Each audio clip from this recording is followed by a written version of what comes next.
estava no fórum, e aí não tinha celular naquela época, não tinha nada disso, estava no fórum, e alguém falou lá, explodiram uma bomba no Conselho Federal. E eu tinha ido por fora assim, bom, Arthur, então vou pro foro, tem uma opção de processo lá, então a gente se vê mais tarde. Ele falou, tá bom, eu vou lá no Conselho Federal, depois a gente se vê de tarde. Aí tô no foro, explodiram uma bomba no Conselho Federal. Eu falei, pronto, o Arthur tá no Conselho Federal. Só que ele não tinha ido direto pro Conselho Federal, tinha ido almoçar não sei aonde, que ele tinha feito antes, ele não estava lá. Eu também tinha ido almoçar com o Vitor Nunes, mais 2 conselheiros.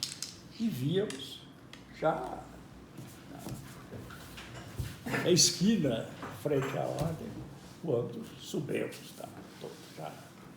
Tudo foi uma coisa terrível. Bom, já estourando a bomba. Estamos, a nossa assessoria técnica já nos autoriza. Produção, descameração. Bom, então nós estamos fazendo aqui para... Podemos gravar? Estamos gravando? Tá. Estamos então gravando uma entrevista para o boletim da Sociedade de Advogados Criminais do Estado do Rio de Janeiro, a SACERJ, com o ministro José Paulo Sepúlveda Pertence, que presidiu o Supremo Tribunal Federal, foi procurador-geral da República, um advogado, enfim, ministro. Então é nessa linha que eu pergunto para o senhor, uma primeira indagação, o que o senhor pode destacar dessa passagem do senhor pelos 3 polos, vamos dizer assim, pelos 3 ângulos desse triângulo. O que o senhor pode destacar? Quais foram os aspectos mais relevantes e marcantes de cada uma dessas suas passagens? Claro que eu vivi, particularmente, no Supremo Tribunal, uma longa estada. Posso dizer que Brasília se prepara para 60 anos de inauguração, eu tenho 59. Recém-formado na Faculdade de Direito, à noite de tédio, eu, meu grande amigo Modesto, Justino de Oliveira, resolvemos vamos para Brasília. E chegamos aqui, compramos um carro à prestação no Rio, cá viemos, ainda em março de 61. E daqui não saí. Beleza. Mas, é claro, o Supremo Tribunal, naquela época, mais austero ainda, tratando, inclusive, de recursos extraordinários trabalhistas, família, tudo isso ia lá. E o número crescente. Me lembro, já presidente do tribunal, fui a uma reunião de procuradores gerais em Roma. Porque eram procuradores europeus, mas eles convidaram o Brasil e os Estados Unidos. E eu falei que era em julho, naquele semestre tínhamos julgado 16 mil processos. No intervalo, o Justice americano estava até recentemente na corte, Christopher Breyer, chegou para mim e disse, cuidado com a tradutora. Ela falou 16 mil processos, já é uma loucura. Porque nós julgamos 1.000, 1.200. E falei, não, a tradutora é muito boa, o sistema é que está próximo da falência. E, realmente, pouco depois, creio que a partir do julgamento sobre o fundo de garantia de tempo de serviço, retirada, acessórios, etc. Aí chegou de recurso extraordinário. Então, 2 a 3 anos depois, aqueles 16 mil tinham se transformado em 50 mil por semestre. No mais, nessa época ainda... Não. Na época que cheguei aqui, como disse o tribunal, às voltas por todo tipo de ramos do direito. E austero, Tribunal Antiga. Depois, Pedro inesquecível para mim. Já era eu, nessa época, auxiliar do ministro Evandro na Universidade de Brasília e do ministro Vitor Nunes. E o Evandro gostou de uma sustentação, soube que eu era ligado a Vitor Nunes, pediu ouvido convidasse. Fábio Conder Comparato foi o primeiro. Sim. Tinha saído naquela época, eram 2 anos improrrogáveis, secretário jurídico. E Fábio Conder tinha saído, estava preparando o concurso para a Universidade de São Paulo. E, através do Vitor, o Evandro me convidou. Hoje, quando vou a alguns gabinetes, é incrível, porque parece que ele é um tribunal. Tantos são os assessores, os funcionários, etc. Eu recomendo a quem queira ver, que é hoje o gabinete de um ministro, que visite o do ministro Marco Aurélio, porque ele herdou um corredor que cabia todo o Conselho Nacional de Justiça. Portas e tal, botaram vidraças. Você vê a quantidade de gente que trabalha ali. Minha nora, mulher do Eduardo, trabalha no Supremo, no gabinete. E falar outro dia, o cálculo mais ou menos é de 40 pessoas em cada gabinete. Eu me lembro dos meus tempos de secretário jurídico. Era uma sala mais ou menos como esta. O ministro ficava aí, aqui a mesa do secretário jurídico, na frente, uma secretária-geral do gabinete, que também datilografava, e uma jovem que datilografava. O Capinha, hoje chamado Capinha, na época era contínuo. Quando chegava lá, ficava em pé. Na porta. E depois, meu tempo já mais grandiloquente, o gabinete tinha acho que 3 assessores e mais um corpo de funcionários respeitável, mas nada comparável ao de hoje. E, enfim, várias críticas sobre o Supremo Tribunal de hoje. Preciso lembrar Ortega y Gasset, já sonhou e de circunstância. Hoje, realmente, é incomparável a partir da Constituição de 88, da expansão do controle concentrado, até a Constituição, monopólio do Procurador-Geral da República, e hoje espalhada não só por autoridades, governadores de Estado, como associações, quer dizer, entidades profissionais de âmbito nacional, que começam com a AB. E o amicus curiae também. O amicus curiae, várias vezes, intervém em julgamentos de controle concentrado como amicus curiae. Ministro, mas nesse período que o senhor falou, as relações entre os ministros, como é que eram? Porque recentemente foi divulgado, enfim, as coisas são públicas, né? Um ministro declarando-se inimigo de outro ministro. Como é que eram as relações entre os magistrados? Hoje a expressão tornou-se um lugar comum, mas eu reivindico a autoria. Nessa época, quer dizer, já era ministro, creio, e que eu dizia, somos 11 ilhas incomunicáveis. Embora, naquela época, morássemos todos no mesmo prédio. Era um prédio que tinha sido construído para isso, só com 12 apartamentos. E morávamos todos lá. Mas era uma raridade encontrarmos, talvez, descendo o elevador, etc. Um papo absolutamente superficial. E íamos para o tribunal.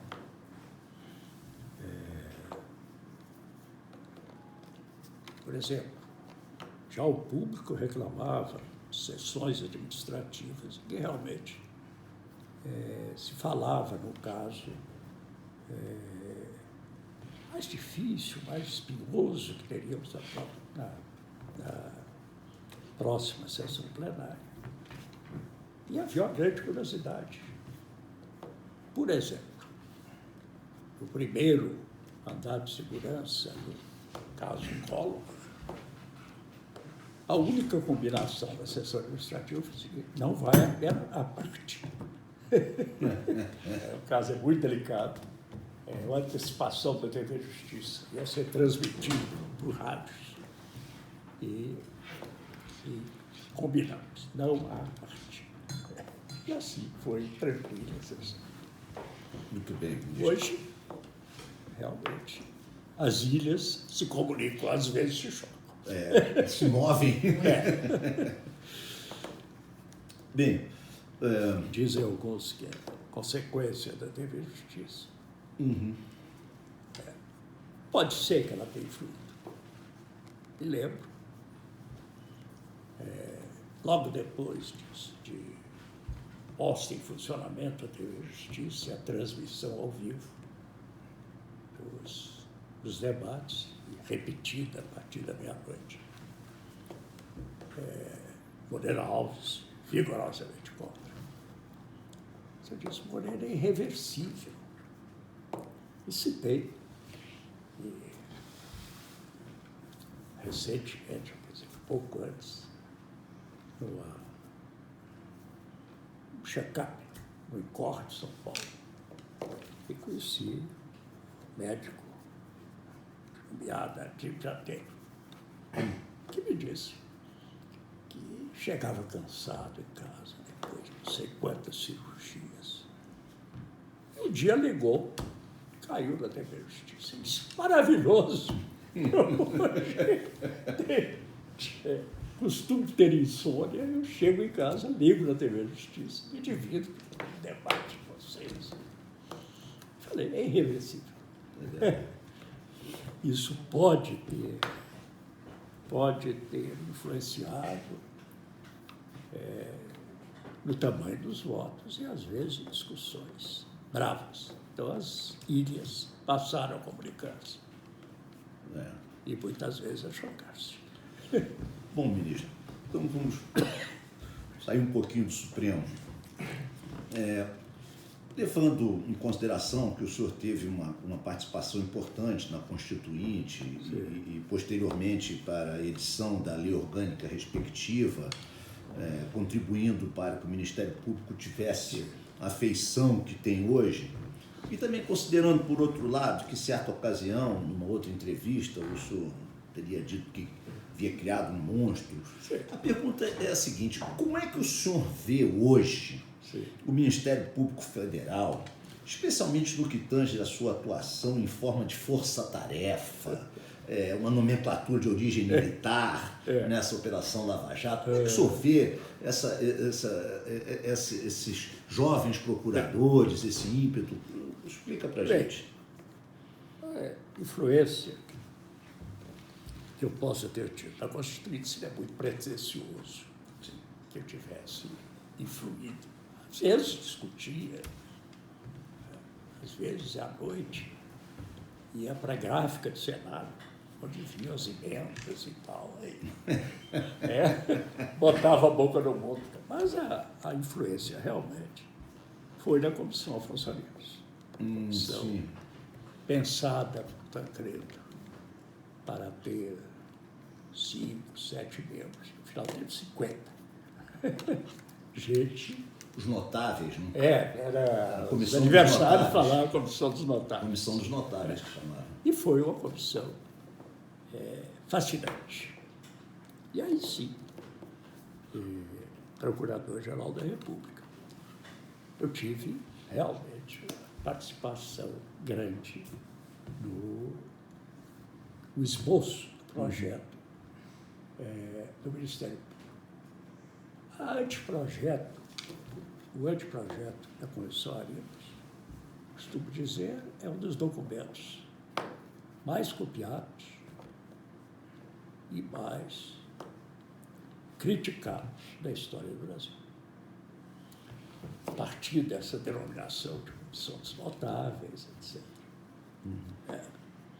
Lembro que tínhamos miliardários, me lembro de Antônio Efíbio Moraes e José Francisco, presidente da CONTAG, parece, a Confederação de Trabalhadores na Agricultura. E eu um dia estava numa roda e vi, lá no fim dos salões do Hotel Glória, os dois bateram pau. Amabilíssimo. Falei, olha aí, fala que é uma comissão de notável. Mas, quer dizer, no Ministério Público, eu realmente discuti muito, trabalhei muito. Por exemplo, enterrando a ideia do ombudsman, então, seduzia muitos pelo modelo europeu, e entendendo que esse cabia no Ministério Público. Já não aquele velho Ministério Público, mais absorvido pela defesa da União. Mas o Ministério Público, com outra vestimenta que eu tinha dado início na minha gestão na Procuradoria-Geral. Lembro que, bem, vinha a lei da ação civil pública nos últimos dias do Congresso, antes da eleição do Tancredo.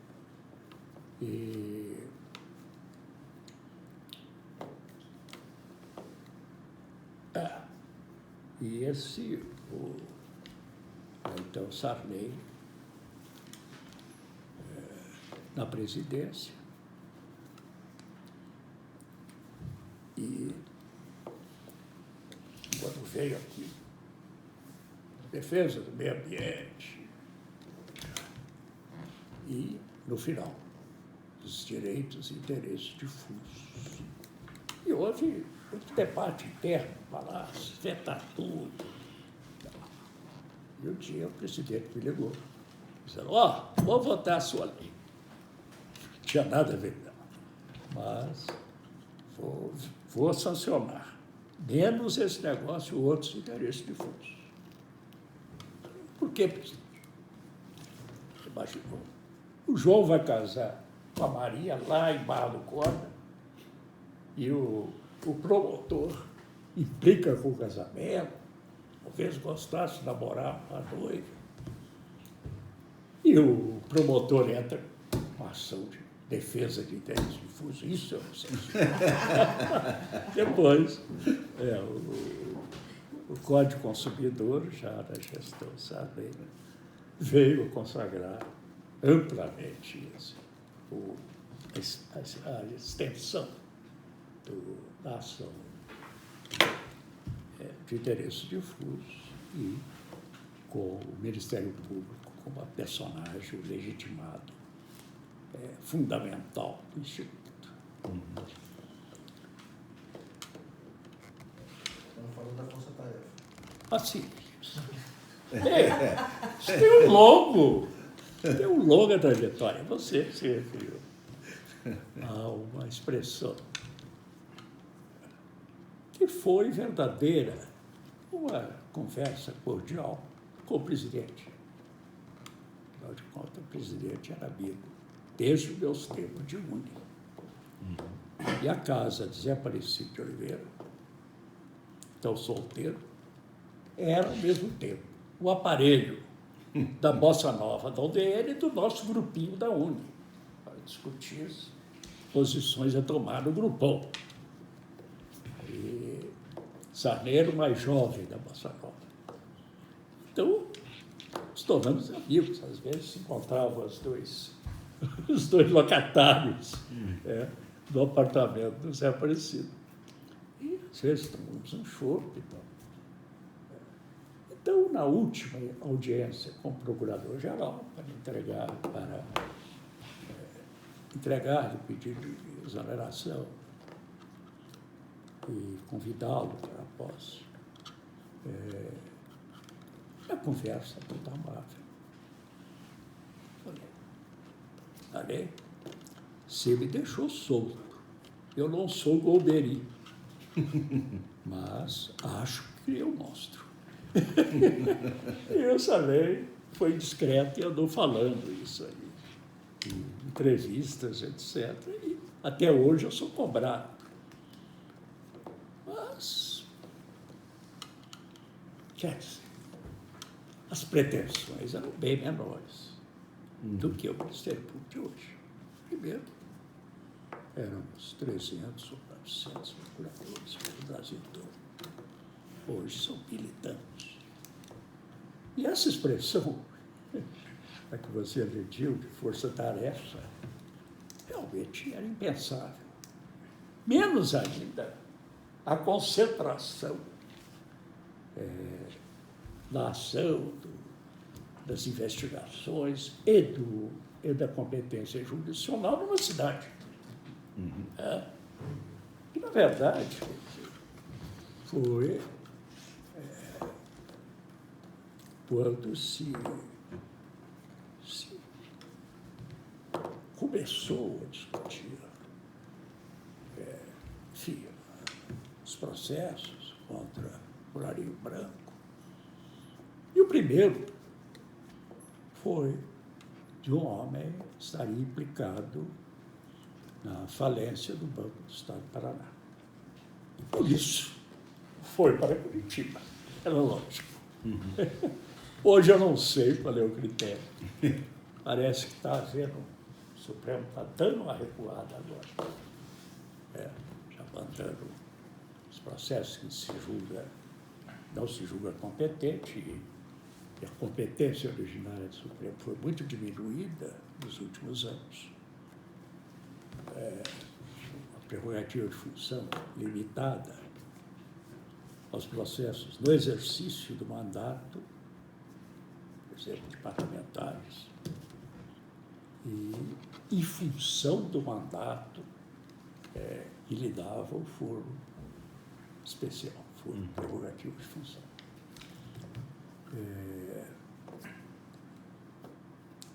Estávamos.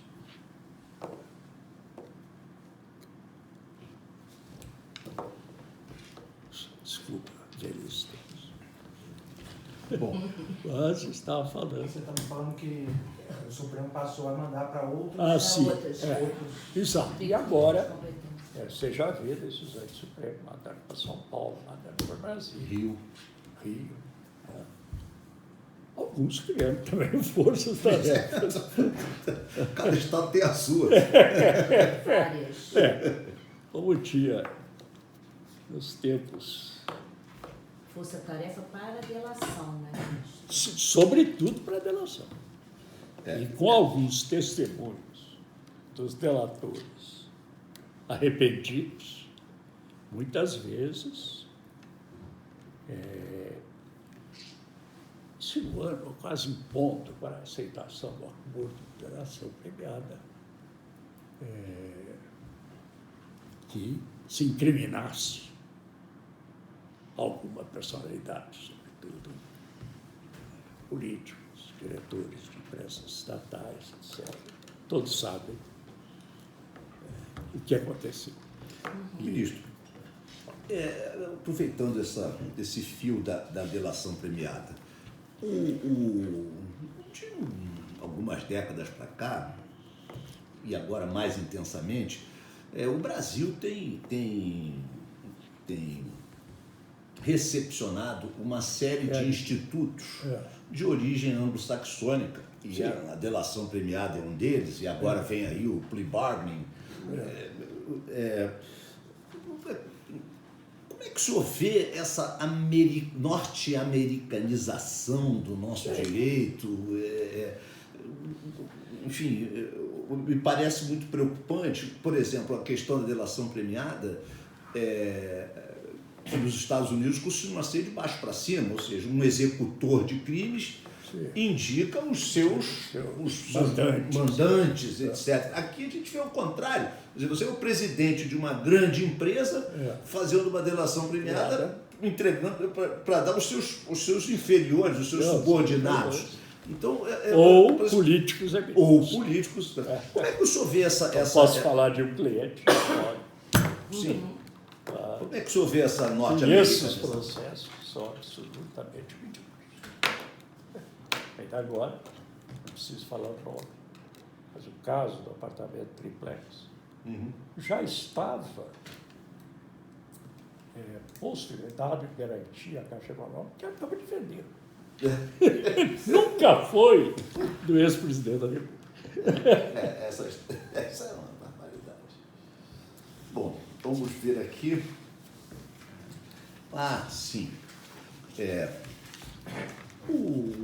Há estudos aí, a FGV já publicou, que o setor público é grande parte responsável pelo excessivo número de processos nas cortes superiores. Isso acabou refletindo nas ações de habeas corpus, porque os tribunais achavam, enfim.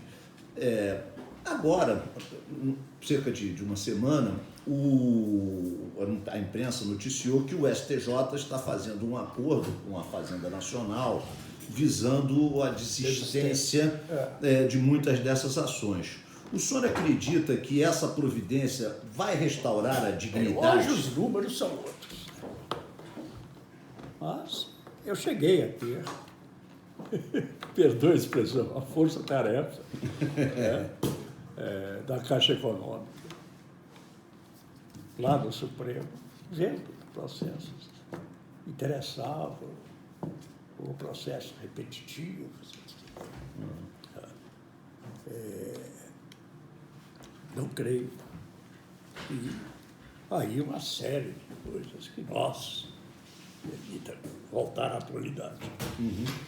Nós, advogados, não nos conformamos. Você se referiu aos certos ministros, a resistência ao habeas corpus no último grau. E mais de um deles já disse, passou por 3 instâncias e dá rei por aqui. Eu me lembro, ainda ministro, meu querido amigo, Luiz Carlos Veloso, que pregava também uma restrição, habeas corpus negado nos tribunais superiores, devessem subir ao Supremo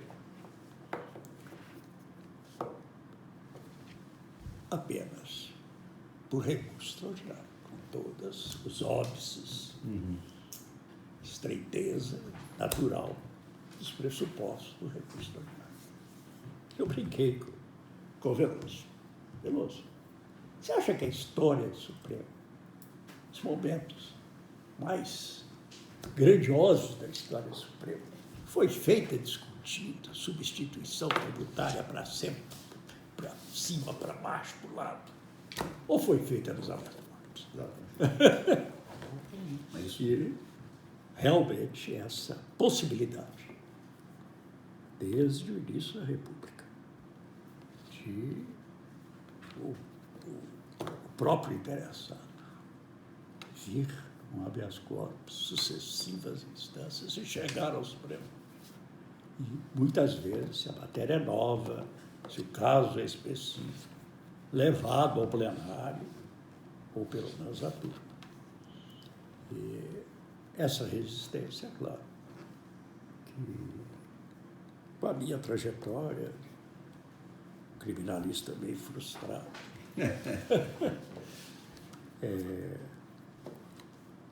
eu resisto bravamente a essa tendência que nós de achar habeas corpus uma exorbitância na competência do Supremo. Acho que nela está em grande parte a história do Supremo e seus grandes momentos. Muito bem, ministro. Bem, já que estamos falando de habeas corpus e uma questão que vem preocupando muito os advogados de uma maneira geral é essa questão do julgamento virtual, Sim. tanto nas cortes superiores quanto também nos tribunais de apelação. O senhor acredita que essa sistemática, que sequer tem previsão legal, ela vai se consolidar? Bem, o julgamento, que hoje se chamaria virtual, na época secreto do relatório transmitido aos ministros. Mas isso surgiu e foi admitido quando a Constituição, enfim, dando efetividade ao velho sonho do meu mestre, Vitor Nunes, admitiu, sob o nome de repercussão geral, a velha arguição de relevância. E esta seria realmente implacável se a discussão sobre a repercussão fosse feita em plenário. Aí só aumentaria a incapacidade do tribunal de dar vazão ao número de processos que ele diz. Então, aí sim, foi a arguição de relevância, obviamente, inspirada no writ ao certiorari da Suprema Corte Americana, que é feita sem dar satisfação de por que a Suprema Corte concede ou não certiorari, que é a abertura mais ampla que a nossa, porque de qualquer instância, um processo que esteja em qualquer instância, mas que tenha uma relevância grande, social, nacional, política. É recordar a velocidade com que chegou o Supremo, à Suprema Corte, o caso dos papéis de Nixon, do Watergate. Sim. E a obrigatoriedade de um presidente abrir. Isso começou com um procurador especial e um juiz de Washington, juiz de primeiro grau. E a Suprema Corte concedeu o certiorari e avocou esse caso em semanas.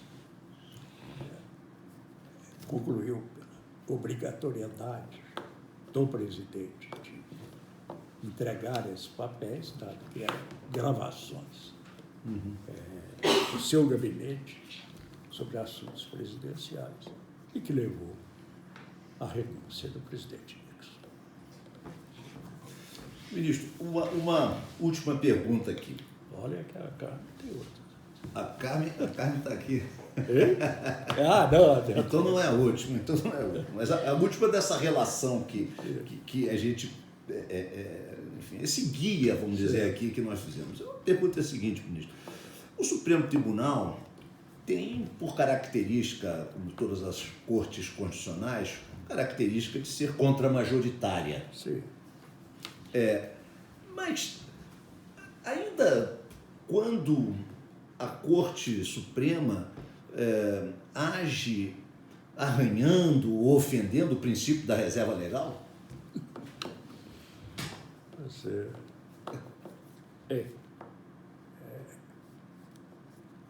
É notório. Né? Os casos em que se tem discutido, e muitos deles, nós advogados, patrocinamos certas aberturas. Mas não implica que concordemos com todas elas. E os dois mais notórios casos é a volta de uma jurisprudência que durou durante muito pouco tempo, da prisão após a confirmação de sentença condenatória quando a Constituição, mais explícita que as anteriores, levou ao máximo que a prisão só seria possível depois do trânsito julgado da decisão condenatória. E mais recentemente, o caso da criminalização da homofobia. Eu ainda não li o voto do ministro Celso de Mello, que não é apenas longo, certamente, mas é primoroso, como todos os trabalhos, né, do ministro Celso de Mello.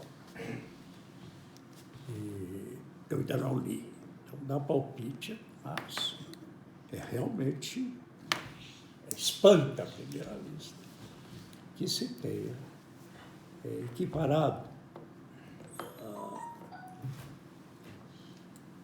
a homofobia ao crime de racismo, com todas as consequências constitucionais, a proibição de fiança.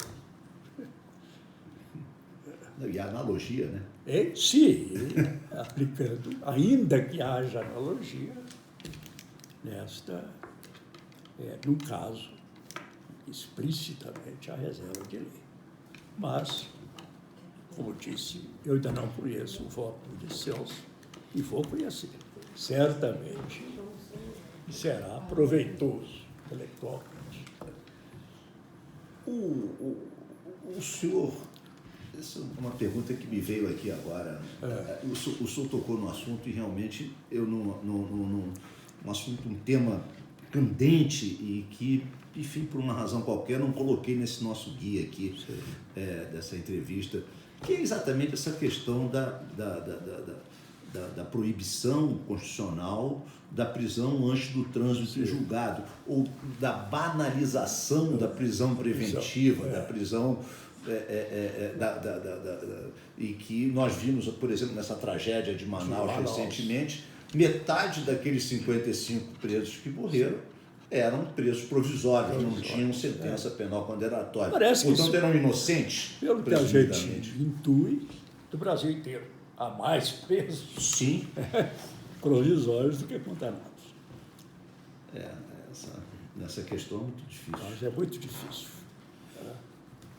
Bom, a Carmen tem perguntas a fazer? A Bia tem uma pergunta aqui, vamos encerrar aqui só um Eu quero